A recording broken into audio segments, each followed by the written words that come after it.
Siapa ada masalah yang sama dengan saya ni. Mesin basuh saya ni bila wash dia tak bergerak, teman-teman. Dia bergerak lah tapi sikit sangat bergerak air kat situ. Dia bergerak sikit sangat. Okay, jadi saya akan tunjukkan dalam video ni cara macam nak atasikan masalah ni. Okay, jom.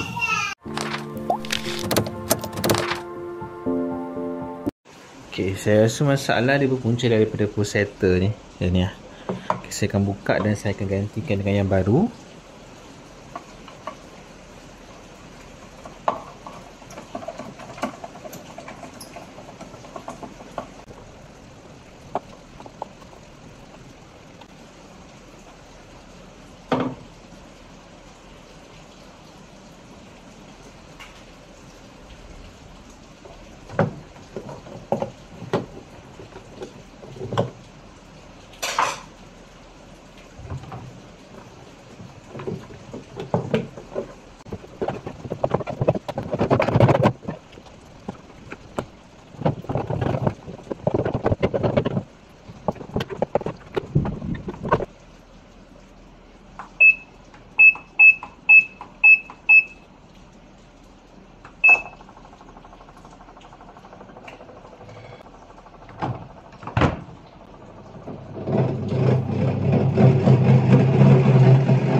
Okay, ni yang baru kita beli.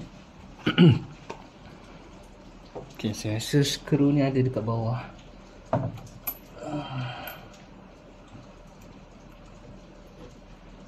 Saya tak cabut lah. Dan kita pasang yang baru punya.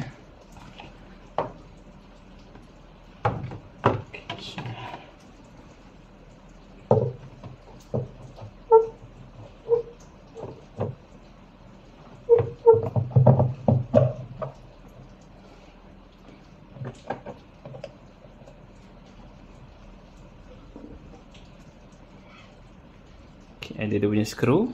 Jadi kita pasang.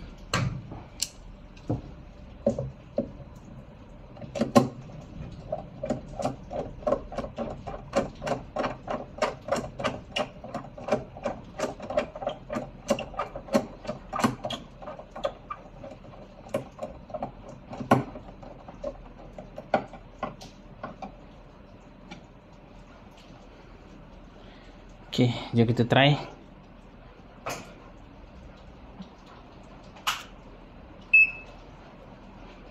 Saya dah letak ni, saya dah letak pulsator yang baru.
A few minutes later. Okay, mesin dah start basuh. Jom kita tengok dia berpusing ke tidak. Ha, nampak tu. Dia start berpusing kan. Kalau video sebelum ni dia tak berpusing pun. Nampak tu dia berpusing dengan laju. Alhamdulillah settle. Siapa yang ada masalah sama, boleh tukar pulsator tu. Dan semoga bermanfaat. Jangan lupa tekan button subscribe dan share. Terima kasih.